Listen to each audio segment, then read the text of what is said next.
Halo sahabat muda, kembali lagi bersama saya Ulfa Rahmi dan kita kali ini sudah di podcast SMK Muhammadiyah 2 Pekanbaru.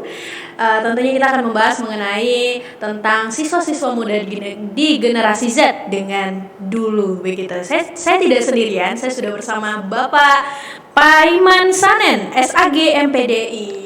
Halo Pak. Bapak Paiman selaku Kepala Sekolah di Sekolah SMK Muhammadiyah 2 Pekanbaru. Halo Pak, apa kabar Pak? Alhamdulillah sehat.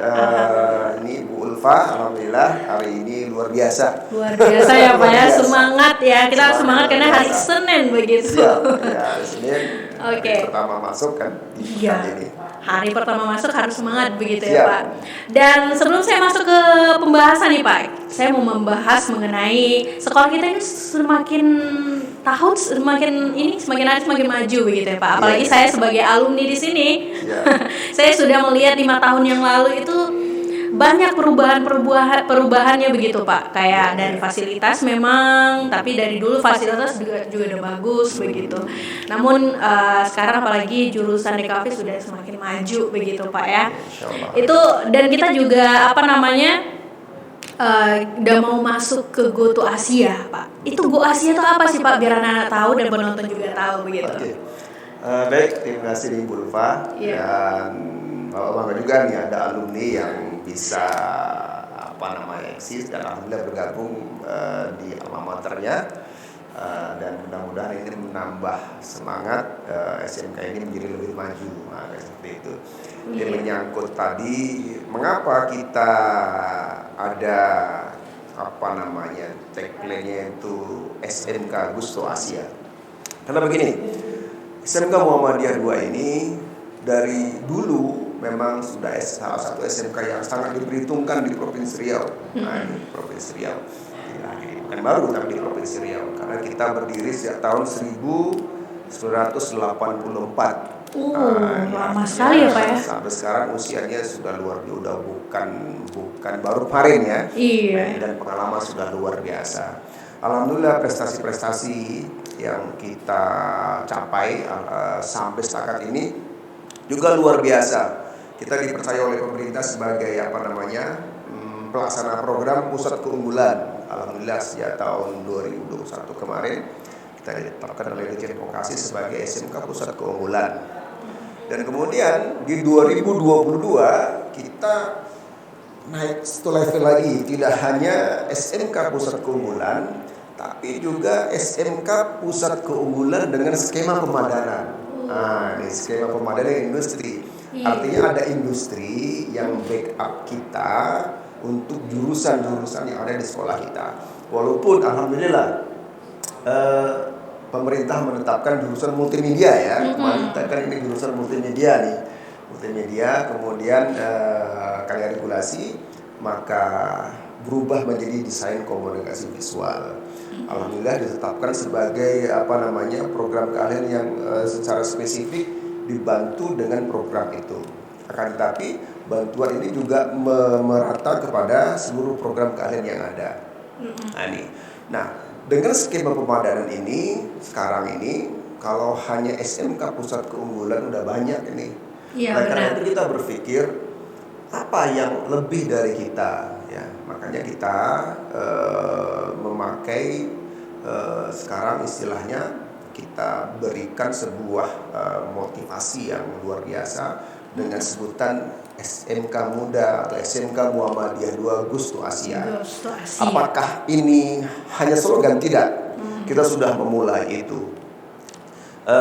Ini sejak tahun berapa Pak Gusto Asia itu dimulai? Gusto Asia ini kita launchingkan memang di Januari 2023 ini. Dan itu persiapannya memang sejak tahun sekitar November-Desember 2021. Di beberapa kita mencoba bekerja sama dengan perusahaan-perusahaan atau institusi di luar Indonesia.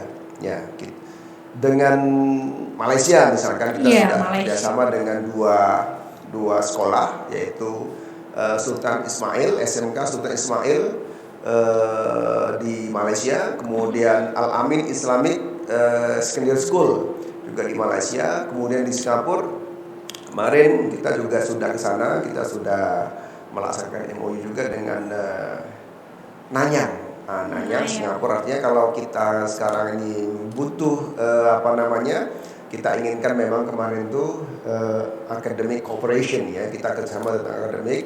Mereka bisa, ya kita mengharapkan ada instruktur robotik juga nanti dari Nanyang yang akan coba kita komunikasikan supaya bisa membantu kita mengupgrade kemampuan kita di robotik misalnya seperti itu. Dan mereka welcome kalau kita mau ke Nanyang, ya silakan ya. Tapi harapannya memang tidak hanya foto-foto aja ya, gitu. Karena harapannya tentu kita ingin mereka ingin bahwa kita ya tengok betul tuh Nanyang seperti itu. Dengan LX International itu berbasis Korea Selatan. Ya.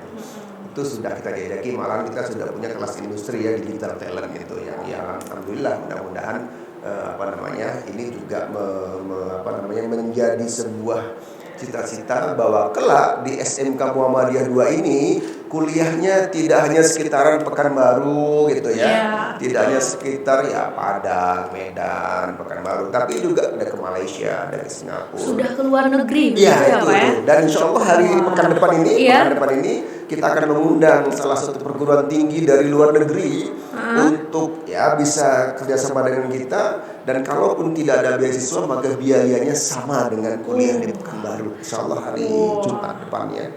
Sekarang hari Senin, Selasa, Rabu, Jumat. Insya Allah mereka kesini sudah sampai kepada kita semuanya. Jadi itu tujuannya. Dan tentu ketika kita menyampaikan Gustu Asia, tidak bisa dengan bahasa Indonesia. Makanya bahasa Inggris kita juga dibutuhkan ya Pak ya di sekolah ini. Ya, karena yang dekat saja lah. Mengapa Singapura, Malaysia, everything running well dengan bahasa Inggris? Karena mereka jadikan English as a second language, ya. Second language. Sebagai bahasa kedua, maka bahasa pengantar di Malaysia juga, bahasa Inggris di Singapura juga seperti itu. Dan kita juga bisa. Kita juga bisa. Kita juga. Tidak ada masalah, karena mereka makan nasi, kita makan nasi juga. Ya, walaupun nasi di Singapura malah bukan dari Singapura kan ya. Iya benar. Kadang dari Indonesia, kadang dari Malaysia, kadang dari Thailand. Ya, kita ada juga produk sendiri. Ini jadi insya Allah makanya kita berazam ketika kita sudah mensondingkan bahwa SMK Muhammadiyah Gustu Asia memang ini benar-benar terjadi. Kita juga sudah komunikasi dengan Jepang. Kemarin kita sudah kontak. Jepang, Pak? Iya. Wow. Jepang. Ya, hanya saja memang syaratnya memang bahasa. Tak ada pilihan ketika kita menyampaikan SMK Muhammadiyah Gustu Asia, memang bahasa. Ya, kemampuan bahasa minimal bahasa Inggris. Iya. Kalau di Jepang, ya bahasa Inggris oke, bahasa Jepang oke itu lebih bagus. Tapi ya kalau Jepang itu ada dua, misalkan satu bisa bahasa Jepang, satu bisa bahasa Inggris, mereka akan pilih bahasa Jepang. Karena bahasa pengantar di sana adalah bahasa Jepang. Jadi saya juga pernah melihat di sekolah kita juga sudah ada English Club juga ya Pak ya, mengasah bahasa Inggris. Jadi untuk kalian nih, kita juga lagi sedang buka PPDB begitu ya Pak ya. Iya. Jadi buat kalian teman-teman penonton ataupun yang sedang menonton begitu, bisa daftar di SMK Muhammadiyah 2 Pekanbaru karena sedang lagi dibuka PPDB dengan website www.smkmhd2pku.sch.id begitu ya Pak ya. Oke. Jadi emang gak kaleng-kaleng SMK muda kita ini. Sekarang kita udah maju begitu ya. Dan sesuai ini timeline-nya SMK muda hebat begitu.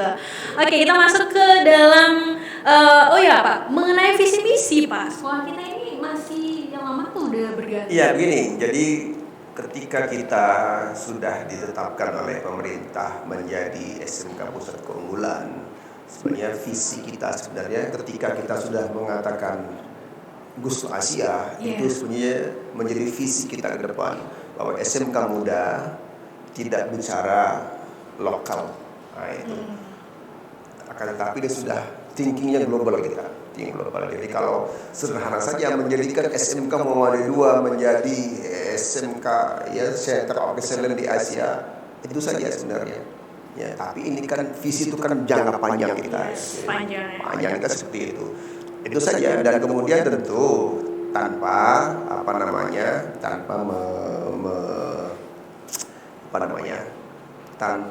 mengesampingkan aturan-aturan yang ada di kita semuanya. Dan artinya ketika kita sudah terapkan sudah kita launching bahwa kita akan Gusto Asia, maka visi itu menjadi ruh ya. Jadi ruh. Apa yang kita pikirkan adalah, ayo, ini loh, kita tidak hanya, kalaupun nanti anak-anak bekerja, pikirannya tidak hanya bekerja di Pekanbaru. Jadi alumni kita ada yang kerjanya di Jepang, ada yang di Malaysia, ada yang di Singapura, ya, ada yang di Korea. Nah ini jadi seperti itu. Jadi ya kalau masalah pembinaan memang ya visi itu memang tidak bisa terlaksana tanpa misi kan itu. Benar Pak. Benar. Misi. Apa misi? Untuk mencapai visi itu misinya apa sih? Nah, kan seperti itu. Makanya kita di sekolah dia secara apa istilahnya itu ya? Lingkup sekolah. Iya di sekolah kita ya istilahnya. Ketika kita bicara visi, ini kan bicaranya atas nih. Maka jangan lupa yang bawahnya. Ada misi, ada tujuan, ada program. Nah, inilah yang kita lakukan di sekolah. Ini ada program. Jadi itu harus dilakukan dan dijalankan. Dan dijalankan berkat tentu kita yakini bahwa guru-guru kita di SMK Muhammadiyah itu guru-guru hebat semuanya. Guru-guru hebat yang memang sudah teruji, tidak hanya sekedar mempunyai kemampuan akademik yang bagus, tapi pembinaan kepada siswanya juga bagus. Saya kira tidak ada sekolah mungkin ya di mana ya, kalau di Pekanbaru, di Riau nih yang gurunya sehebat guru-guru kita ini, yang menjemput siswa ke rumahnya gitu ya, yang sampai membangunkan, ayo bangun sekolah gitu ya. Nah ini luar biasa. Iya, karena ini bentuk dari visi tadi, ada misi dan kemudian ada program-program yang sudah dilakukan. Nah, karena kalau sekolah punya visi yang hebat, tapi kemudian kalau kita semuanya warga sekolah tidak paham, kemudian tidak melakukan itu, kemudian tidak melaksanakannya, itu jadi ya sia-sia saja. Iya, nah, makanya dari mulai program kayak Gusto Asia bahasa kita sudah mulai. Nanti ya karena ini baru ya, kita ini kan merancang program baru seperti ini pasti banyak kelemahan. Nah sambil jalan kelemahan itu kita tutupi. Nah tapi intinya sekali lagi bahwa ketika seluruh guru karyawan ini bersatu padu melaksanakan program ini, insya Allah program ini akan berjalan baik dan untuk mencapai visi kita di sekolah kita ini tercapai. Ya kalau masalah entrepreneur segala macam ini memang seperti itu.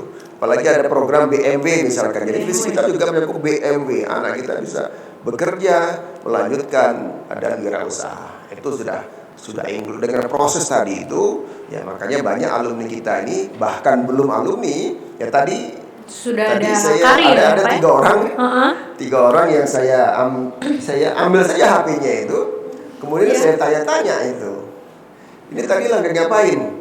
Ternyata lagi jualan gitu, lagi jualan itu di handphone. Artinya anak-anak SMK harus seperti itu. Ya, sudah mulai jualan. Ini ya Pak ya belajar untuk. Saya tanya omsetnya berapa sebulan? Alhamdulillah Pak 1 juta sebulan. Wah. Luar biasa. SMK udah menghasilkan. Sudah menghasilkan. Luar biasa. Dan dia mengikuti kelas konten kreator. Nah, itu jadi luar biasa.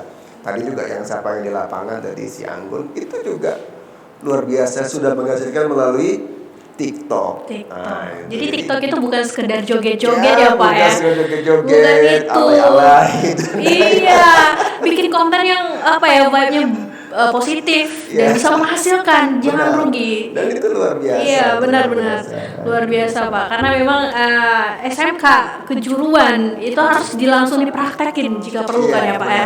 Jadi ketika di tempat kerja ataupun dia mau langsung kuliah, dia sudah ada bekal itu, dia bisa udah tahu cara. Tapi tahu nggak Pak, saya sudah pernah nemui, ini angkatan saya, teman saya, dia pemasaran jurusannya.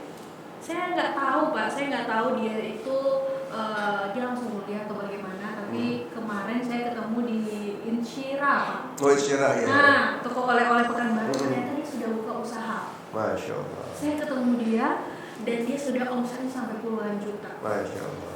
Itu dia alumni SMK Muhammadiyah 2 Pekanbaru. Jadi jangan kali-kali ya saya pikir. Luar biasa. Dia langsung dipraktekin. Memang selain guru-guru hebat di sini menyampaikan cara mengelola, apalagi apalagi kan jurusan pemasaran. Itu sih Pak yang sangat saya kagumi. Jadi SMK bukan hanya sekedar tempat belajar, tapi tempat kita beraksi juga, ya kan, action juga. Jadi kalau misalkan nggak kuliah, kita bisa kerja. Beda dengan SMA, gitu kan Pak. Betul. Yang dilakukan sekolah untuk mempush ya anak-anak kita supaya punya jiwa entrepreneur tadi itu. Karena kalau kita buka usaha itu walaupun omsetnya sedikit, tapi kita jadi bos di sana.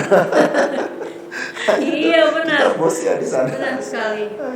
Kita udah bikin usaha dan kita jadi bos begitu. Iya, jadi bos. Oke, mantap juga. Di sama-sama generasi Z kita Pak. Iya.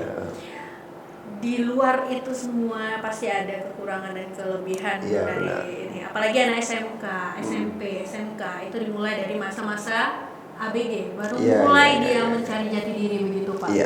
Jadi gimana sih Pak dari dulu Bapak di zaman Bapak nih tahun berapa Pak? 70-an atau? Iya, 70-an ya. Nah itu kan jauh sekali, benar. Dan apalagi Bapak sekarang udah menjadi kepala sekolah, melihat keadaan di mana generasi ini udah gimana Pak ya, aman atau apa? Ada yang positif, ada yang negatif begitu.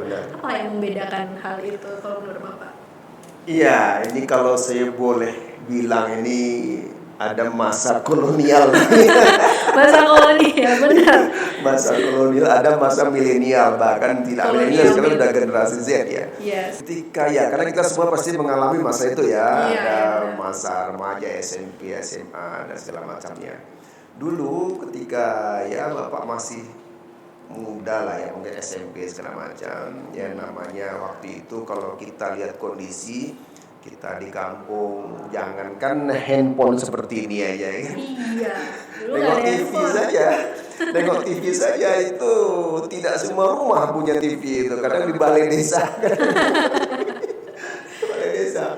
Dan kemudian itulah kondisinya, komunikasi segala macam ya. Berbeda sekali dengan zaman sekarang ya. Ketika zaman dulu kita melihat tontonan itu YouTube segala macam, mungkin kita nggak tahu dulu. SMP, SMA nggak tahu YouTube itu apa, nggak tahu kita itu. Tapi di situ bermakna bahwa tantangannya belum sehebat sekarang. Nah ini artinya Bapak dulu kalau bayangkan ya sekolah tuh ya masuk sekolah, baca buku, catat sampai habis kemudian ngikuti apa kata guru, kemudian ada lagi buku himpunan pengetahuan umum itu harus dihafal ya semuanya. Harus dihafal begitu dari lomba cerdas cermat itu, kalau hafal tuh lomba cerdas cermat insyaallah menang tuh. Nah, di masa sekarang ada beda karena beda zaman ya. Makanya kata Ki Hajar Dewantara itu didik anak itu sesuai dengan zamannya. Ya makanya kita tak juga bisa membandingkan, misalkan saya ngajar, masa Bapak dulu, nggak bisa seperti itu karena memang zamannya sudah berbeda. Nggak bisa disamain ya Pak ya? Bisa, sangat tidak bisa disamakan. Jadi kita yang beradaptasi dengan keadaan gitu ya Pak? Karena teknologi tidak bisa kita stop. Iya benar teknologi tidak bisa kita stop. Kalau kita stop teknologi, maka kita mundur jadinya. Maka yang bisa adalah kita atur tuh teknologi supaya sesuai dengan role kita. Ya, sekarang misalnya, kalau kita sebagai guru misalnya mengajar hanya transfer knowledge, anak-anak pasti boring. Benar. Pasti. Kenapa? Karena Google lebih hebat dari kita. Google sudah merajalela ya teman-teman. Dan sekarang pertanyaannya, kalau dulu saya mengenal handphone ini itu kuliah baru kita tahu ada handphone ini kan. SMP, SMA mana tahu kita ada handphone segala macam. Ya itu. Kuliah baru itu pun enggak ada sehebat ini dulu handphonenya ada 3310 tuh Nokia itu yang besar kali itu ya, dan hanya nelpon sama SMS saja. Belum ada WhatsApp ya Pak. WhatsApp tidak ada. Ada YouTube juga belum ada. Mungkin sudah ada ya, tapi belum sampai ke kita. Belum bisa ya. Belum sampai ke kita ini masalahnya. Jadi, masa sekarang ini itu semua sudah terbuka, maka tergantung pada anak-anak sekarang. Yang tadi saya sampaikan misalnya kita bincang tadi kan, ketika anak-anak ini memanfaatkan smartphone ini gadget kita ini, maka namanya smartphone kan itu. Smartphone itu artinya kan Telepon pintar kan itu, handphone pintar. Nah kadang-kadang yang gunakan nggak pintar. Ya termasuk saya pribadi lah. Ya saya lahir tahun 70-an yang saya harus belajar. Kadang-kadang lebih pintar anak saya yang udah SMP menggunakan ini ketimbang saya. Nah, artinya kita butuh upgrade ya. Tapi anak-anak sekarang ya jangankan yang sudah SMA SMK, kadang anak balita saja mainannya udah ini kan itu. Iya, bayi sudah. Akan tetapi memang ada efek negatif, ada efek positifnya. Iya. Nah ini, jadi sebagai pendidik ini yang harus kita arahkan. Ini positifnya ke sini, yang negatif ayo kita hindari. Nah seperti itu harusnya. Nah, karena ini smartphone atau apapun gadget segala macam itu pisau bermata dua, yang kalau tidak kita arahkan pisau itu bisa mengenai kita sendiri. Nah, cara memegangnya, cara menggunakannya, karena mata dua kan dipegang rupa apanya itu yang tajam itu kena kita kan. Nah ini yang tidak kita harapkan. Nah kalau itu terjadi maka negatif yang kita dapatkan dari perkembangan zaman itu yang sekarang ini. Ya kalau zaman dulu nggak ada itu. Nggak ada ya. Kalau zaman dulu ya paling pulang sekolah main ke sungai, main lempar-lemparan, mancing gitu ya Pak ya. Pergi ke hutan ya. Itu aja. Kalau sekarang kan kadang ada anak-anak ngumpul semuanya pegang HP, asik di dunia sendiri. Nah itu maka harusnya ketika kita asik dengan itu menggunakan untuk positif. Karena sekarang kursus online bisa di handphone. Semua yang saya belajar bahasa Inggris saya coba mengikuti juga kursus bahasa Inggris dengan media online itu ya. Karena itu tadi, karena untuk mengupgrade kita sekarang ternyata banyak juga fasilitas di handphone itu yang bisa kita manfaatkan. Asalkan dengan catatan paket datanya ada. Pakai data ya, itu sudah harus ada. Kalau nggak ya percuma handphone sebagus apapun ya kan Pak. Tapi gini Pak, dengan adanya smartphone itu atau gadget untuk anak-anak ini sudah ya kalau misalnya nggak ada gadget, gak hidup lah istilahnya anak-anak ini, bosan dan segala macam. Apalagi tugas yang ada di sekolah, misalnya di SMK, jurusan DKV itu sangat membutuhkan gadget, dan itu kita belajar dari aplikasi kan banyak tuh Pak. Dan bisa juga dampak buruknya, dia juga lalai, dia juga bisa bisa melawan Pak. Nah itu saya pernah menemukan anak yang seperti itu. Dan bagaimana cara Bapak menyampaikan sebagai kita pendidik seperti itu? Ya itu.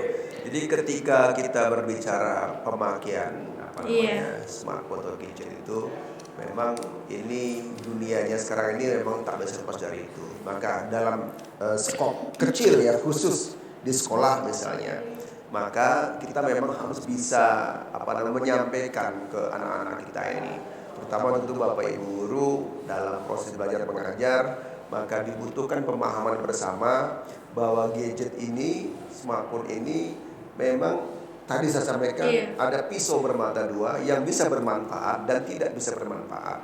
Nah, ketika kapan dia bermanfaat, kapan tidak bermanfaat, maka harus tahu kita. Makanya sebagai pendidik mungkin sebenarnya dalam pengelolaan kelas ya, kelas kita sebenarnya ada sebelum kita melanjutkan pelajaran-pelajaran lainnya itu ada kontrak belajar ya dengan anak-anak. Jadi ketika antara guru dan siswa, karena ini smartphone tidak bisa kita hindari. Cuman bagaimana kita mengaturnya misalnya, mengelolanya di kelas pada saat itu. Maka ada mau tidak mau memang harus kontrak belajar dan semuanya harus komitmen melakukan. Misalkan saya guru nih ngajar di kelas di kelas A misalnya. Ketika saya pertama kali masuk, maka kita buat kontrak belajar. Nah, ayo ini belajar sama saya selama 1 semester, maka ketentuannya adalah 1, misalkan kapan bisa menggunakan handphone, kapan tidak boleh menggunakan handphone, bagaimana izin ke keluar kelas, bagaimana ini tidak boleh ini dan segala macamnya. Jika itu melanggar, ada konsekuensi dari yang setelah. Tapi memang harus disepakati. Ini bukan top down, tapi memang setara nih. Ketika bottom up itu oke. Tapi ketika top down, ini masalah. Kadang siswa akan berontak. Maka harus ada penyampaian usul. Nah ini ya. Ini seperti itu. Itulah kira-kira mungkin yang bisa masalah smartphone supaya ada arahan ada kontrol, ada pengorganisasian dari kita sebagai orang yang kemudian kalau sekarang kan apalagi kurikulum merdeka, guru kan harusnya sebagai fasilitator. Nah, dan ini bisa sebagai alat belajar. Alat belajar. Apapun itu bisa di sini. Nah, itu jadi demikian. Oke Pak. Jadi itulah ya perbedaan zaman dulu dan sekarang dan bagaimana cara kita sebagai pendidik memberikan aspirasi ataupun ilmu yang tepat untuk anak-anak seperti itu dengan cara menggunakan gadget. Lalu ini Pak, kata motivasi dong Pak, kasih dong motivasi yang mana anak-anak atau bisa penonton memberi semangat dari Bapak selaku Kepala Sekolah SMK Muhammadiyah 2 Pekanbaru. Silakan. Ya, jadi untuk seluruh anak-anak kami, sobat muda dimanapun yang bisa melihat tontonan ini atau siaran ini, jadilah yang pertama pesan kita adalah sekali lagi ada sebuah kalimat, we can if we think we can. Nah itu. Kita bisa melakukan bila dalam mindset kita mengatakan kita bisa melakukan. Jadi bagi anak-anak kami semuanya, sobat muda dimanapun berada, lakukan yang terbaik. Jangan sekali-kali mengatakan saya tidak bisa. Pasti Karena bisa. ketika kita mengatakan kita tidak bisa, maka otak kita akan mengolah kita menjadi tidak bisa. Maka apapun itu kerjakan dan pasti kita bisa. Sama dengan logo kita SMK bisa. Nah itu. Jadi suruh ini kerja apapun pasti bisa. Maka SMK bisa dan SMK muda pasti unggul. Nah, jadi kalau sudah unggul insya Allah semuanya bisa. Dibagi siapapun, jangan memblok pikiran kita dengan sesuatu yang melemahkan kita. Sekali lagi, we can if we think we can. Terima kasih. Terima kasih. Yo, akhirnya sudah penghujung waktu. Gak terasa udah 20 atau mau 30 menit Pak kita ngobrol. Mungkin lain waktu kita akan bisa ngobrol lagi lebih dalam siap. dengan beberapa segmen yang berbeda seperti itu. Dan mohon maaf sebelumnya saya Ulfa Rahmi. Apabila ada kesalahan, mohon maaf. Dan saya akhiri dengan wabillahi taufiq wal hidayah. Wassalamualaikum warahmatullahi wabarakatuh. Selamat. Waalaikumsalam warahmatullahi wabarakatuh. Terima kasih, Pak. Oke, sama-sama. Sukses untuk kita semuanya. Amin.